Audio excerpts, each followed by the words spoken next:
मेरा आपसे एक सवाल है। क्या प्रदेश की जमीन और माटी का संरक्षण, नृत्य, संगीत, हथकरघा, भाषा का संरक्षण, संग्रहालयों का बनना, जंगली जानवरों जैसे राइनोसेरस का पोचिंग के खिलाफ संरक्षण, ये सब किसी भी प्रदेश की पॉलिटिक्स के लिए कितना इम्पोर्टेंट हो सकते हैं? इतने इम्पोर्टेंट कि इन पर इलेक्शन लड़ा जाए? एक और सवाल, क्या किसी भी सरकार का अपनी गवर्नेंस में फोकस के साथ हेरिटेज का संरक्षण करना, कल्चरल पॉलिसी में उसका जुड़ना और उसका कल्चरल पॉलिसी डिफाइन भी कर देना प्रदेश के भविष्य से इतना जुड़े हैं कि वो इलेक्शन के मैनिफेस्टो को डोमिनेट कर दें? जी हाँ, बिल्कुल।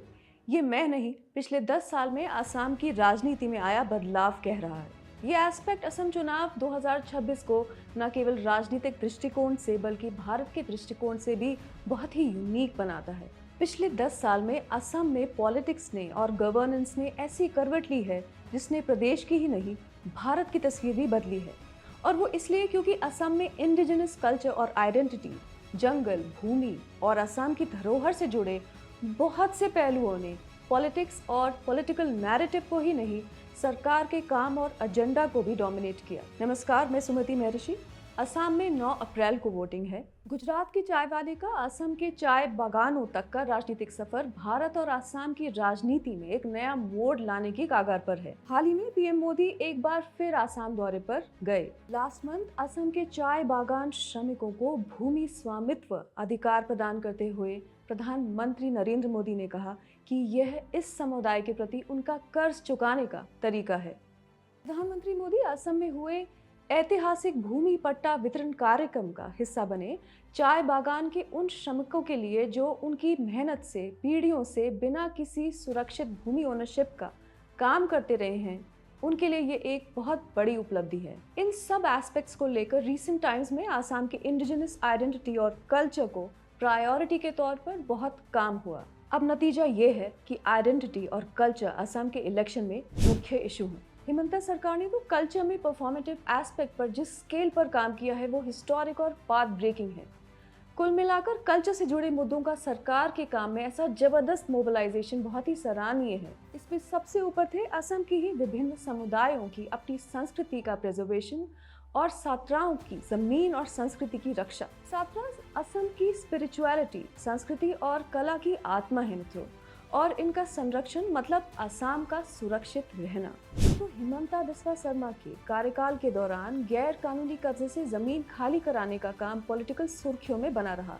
एनडीए के विपक्ष ने इसका जमकर विरोध भी किया, लेकिन देखा गया कि यह पहलू असम के पॉलिटिकल लैंडस्केप में आइडेंटिटी का मुद्दा बन गया। वो इसलिए हुआ क्योंकि इससे कल्चर और आइडेंटिटी के ही बहुत से पहलू जुड़े हैं। इस बार बीजेपी लेड एनडीए असम में पावर के लिए कंटिन्यूएशन में ही नहीं, कल्चर प्रोमिनेंस इन गवर्नेंस में भी गियर्स बदलने की कोशिश में है। हाल ही में हिमंता बिस्वा शर्मा ने 50 लाख बीघा जमीन पर गैर कानूनी कब्जा होने का उल्लेख किया।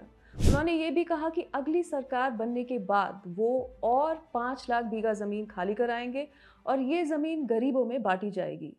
जमीन और जंगल के रिक्लेमेशन में सेंटर स्टेज लिया। हिमंता बिस्वा शर्मा ने पिछले साल कहा था कि 26 हेक्टेयर भूमि जो 65 फुटबॉल मैदानों के बराबर है, उस पर से अतिक्रमण कार्यों को हटाया जा चुका है। बीजेपी ने अपने संकल्प पत्र में असम में मिशन वसुंधरा के तहत मूल भूमिहीन नागरिकों के पक्ष में 4.15 लाख बीघा भूमि आने का और 3 लाख से अधिक लाभार्थियों को भूमि अधिकार प्रदान किए जाने का उल्लेख किया है। मित्रों, एक होता है पॉलिटिक्स करना और एक होता है पॉलिटिक्स के थ्रू गवर्नेंस लाना, मीनिंगफुल फ्यूचरिस्टिक गवर्नेंस मजबूत करना, और एक होता है गवर्नेंस के जरिए पॉलिटिक्स का ही कल्चर बदल देना। हिमंता सरकार के इस कार्य में अर्जेंसी का भाव देखा गया। करना है तो करना है, मानो समय टकटकी लगाए देख रहा है कि ये काम अभी नहीं हुआ तो कभी नहीं होगा। ऐसा और इस स्केल पर काम कम ही देखने को मिलता है, वो भी एक बॉर्डर स्टेट में। असम की ज्योग्राफी को देखते हुए, भारत के ईस्टर्न बॉर्डर के चैलेंजेस को देखते हुए आप इसका महत्व तो समझ ही गए होंगे। मिशन वसुंधरा के तहत असम के सभी वास्तविक नागरिकों को भूमि अधिकार प्रदान करना, सत्व, देवालयों और अन्य पूजा स्थलों तथा सांस्कृतिक विरासत स्थलों की शेष अतिक्रमित भूमि को अतिक्रमण मुक्त कराना और असम दर्शन योजना के तहत वित्तीय सहायता प्रदान करना। बीजेपी के इस बार के संकल्प पत्र में श्री श्री मधुपुर सत्र का पुनर्विकास करना भी मेंशन है। असम में लंबे समय तक काफ़ी राजनीतिक चुनौतियां रही, जिसके चलते आइडेंटिटी के बहुत से पहलू दशकों तक निगलेक्टेड रहे। आइडेंटिटी कोर इशू है असम पॉलिटिक्स और 2026 विधानसभा चुनाव का। हिमंता बिस्वा शर्मा के नेतृत्व में असम में आई इंफ्रास्ट्रक्चरल डेवलपमेंट, नए medical college, roads, bridges, health care system में निरंतर सुधार, कनेक्टिविटी, ब्रह्मपुत्र और बराक वैली रीजन तक जाने वाले रेलवे इलेक्ट्रिफिकेशन प्रोजेक्ट्स, वाटरवेज के अंतर्गत डेवलपमेंट और इन सब फेसेट्स में लोगों के जीवन में आया सुधार बीजेपी लेड एनडीए के लिए अच्छी खबर का कारण बन सकता है। मित्रों, चुनाव से पहले बीजेपी ने 1.6 लाख युवाओं के लिए सरकारी नौकरियां दिए जाने को भी हाईलाइट किया है। मित्रों, असम में बीजेपी की सरकार आने से पहले 15 साल के लिए कांग्रेस पावर में थी। ऐसा बहुत से प्रदेशों में होता रहा है, लेकिन 2026 के इस चुनाव में बीजेपी इस एस्पेक्ट को यूज करती दिखाई दे रही है, वो भी यूथ वेलफेयर को लेकर अपने काम के लिए, जिसमें बीजेपी पहले के समय में और अब के समय में कॉन्ट्रास्ट हाईलाइट करती दिख रही है। हाल ही में बीजेपी के एक नेता ने कहा कि एक दशक पहले राज्य के कई युवाओं को शिक्षा और करियर से ध्यान हटाकर राष्ट्रीय और क्षेत्रीय मुद्दों पर आंदोलन करने के लिए मजबूर होना पड़ता था। लंबे समय तक चलने वाले राजनीतिक चुनौतियां जो युवाओं के फ्यूचर को शैडो करती थी, उनके सॉल्यूशंस ढूंढने गए हैं। मित्रों, ये मैसेज देने की कोशिश की जा रही है कि असम के युवा का समय और एनर्जीज उनके अपने डेवलपमेंट पर लगने चाहिए, और ऐसा इंश्योर करना सही गवर्नेंस जो डेवलपमेंट पर फोकस करती है उसके कारण ही हो पाया है। दूसरा ये कि असम में आए राजनीतिक बदलाव की वजह से प्रदेश की राजनीति में बहुत से आंतरिक बदलाव हैं, जिसके कारण स्थिरता तो आई है, साथ ही पॉजिटिव माहौल बना है, जिससे युवा का डायरेक्शन ही बदल गया। Bringing this shift in Assam was the basic essential, जिस पर युवाओं का ही नहीं प्रदेश का भी भविष्य टिका था। महिलाओं की बात करें तो हाल ही में असम सरकार ने अरुणोदय 3.0 योजना के तहत 40 लाख महिलाओं को 9,000 रुपए प्रति व्यक्ति हस्तांतरित की। अगर बीजेपी लेड एनडीए ये चुनाव जीतती है तो इसको मीडिया जीत का एक मुख्य कारण बताएगी। मेरा विचार है कि इसके साथ साथ असम में सांस्कृतिक पृष्ठभूमि पर काम एक मजबूत फैक्टर रहेगा। मित्रों, अक्सर ऐसा कहा जाता है कि कल्चरल इज पॉलिटिकल, और भारत की राजनीति में इसके कई उदाहरण भी आपको मिल जाएंगे। असम में भी काफी हद तक कल्चरल इज पॉलिटिकल। असम जैसा बॉर्डर स्टेट जहां घुसपैठ से जुड़े, भूमि पर इलीगल ऑक्यूपेशन और अतिक्रमण से जुड़े कितने ही मुद्दे हैं। इससे जुड़ी डिमोलिशन ड्राइव के लिए हिमंता सरकार का काफी विरोध हुआ। इसके बीच और वहीं हिमंता सरकार ने कल्चर को पॉलिटिक्स में इंटरनलाइज किया है, और बड़ी ही सेंसिटिविटी के साथ इंटरनलाइज किया है।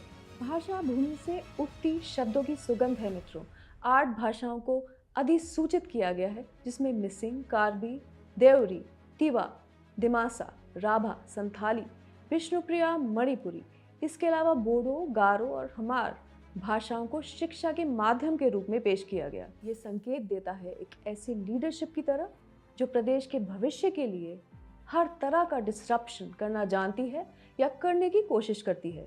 वैश्विक मंच के लिए एक भव्य आयोजन की योजना बनाना, दिल्ली को बोडोलैंड महोत्सव देना, बथाओ धर्म और परंपराओं का उत्थान, इसके अलावा नए बथाओ मंदिरों का निर्माण, उनकी रक्षा, इन लोगों, इनकी परंपराओं और मंदिर जीवन को मजबूत करके धार्मिक और सांस्कृतिक पहुंच और जागरूकता को मजबूत करने पर भी काम किया गया है।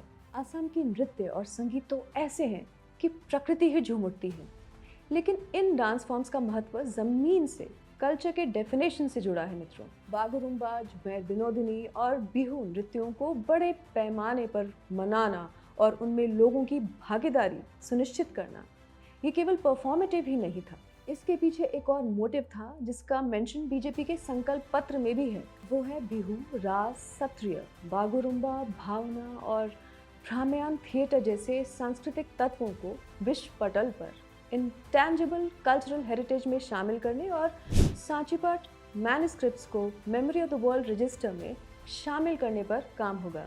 स्वतंत्रता के बाद दशकों तक असम के बोडोलैंड के लोगों में अपनी संस्कृति के संरक्षण के प्रति दृढ़ संकल्प देखा गया। पहचान, संस्कृति और आर्थिक शक्ति की खोज में एक आंदोलन की लंबी उत्पत्ति हुई। हिमंता सरकार ने भाषा, साहित्य, संस्कृति, संगीत और नृत्य, रीति रिवाज, भूमि और प्रकृति के साथ लोगों के आध्यात्मिक जुड़ाव को सम्मान दिया, उसे भारत और विश्व पटल पर रखा। असम भारत के सॉफ्ट पावर का रिच रिप्रेजेंटेटिव बनकर उभरा। जनवरी 2020 में बोडो इतिहास में एक राजनीतिक बदलाव आया।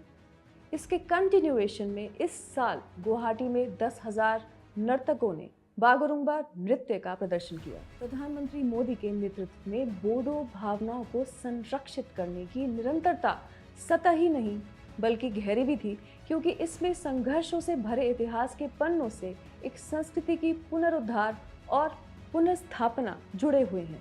डबल नेतृत्व के अंडर बोडोलैंड से जुड़े और भी राजनीतिक और सॉफ्ट एस्पेक्ट्स की तरफ ध्यान दिया गया है और भी पहलू है। Mound burying system of the Ahom dynasty was included in the UNESCO World Heritage, becoming the first site in the Northeast to be inscribed in the list and the 43rd World Heritage Site of India listed under UNESCO. मुख्यमंत्री की श्रीमद शंकरदेव विरासत गुणमाला की बुनाई, नाम घोष के श्लोक, स्थानीय बुनाई पर श्रीमद शंकरदेव का चित्र, असमिया में भगवत गीता का मंगलाचरण, अहोम शासकों की प्रतिष्ठित विरासत को संरक्षित करने की असम सरकार के अन्य कदमों में से एक है। पिछले साल सितंबर में असम ने डॉक्टर भूपेन हजारिका की जन्म शताब्दी समारोह शुरू किए, जिसमें असम के 1000 सर्वश्रेष्ठ गायकों ने श्रद्धांजलि के रूप में उत्कृष्ट संगीत प्रस्तुतियां दी। सुधाकांता को डेडिकेटेड ईयर लॉन्ग सेलिब्रेशंस पे ट्रिब्यूट्स दिए गए, जिसमें प्रदेश भर में महिलाओं और बच्चों ने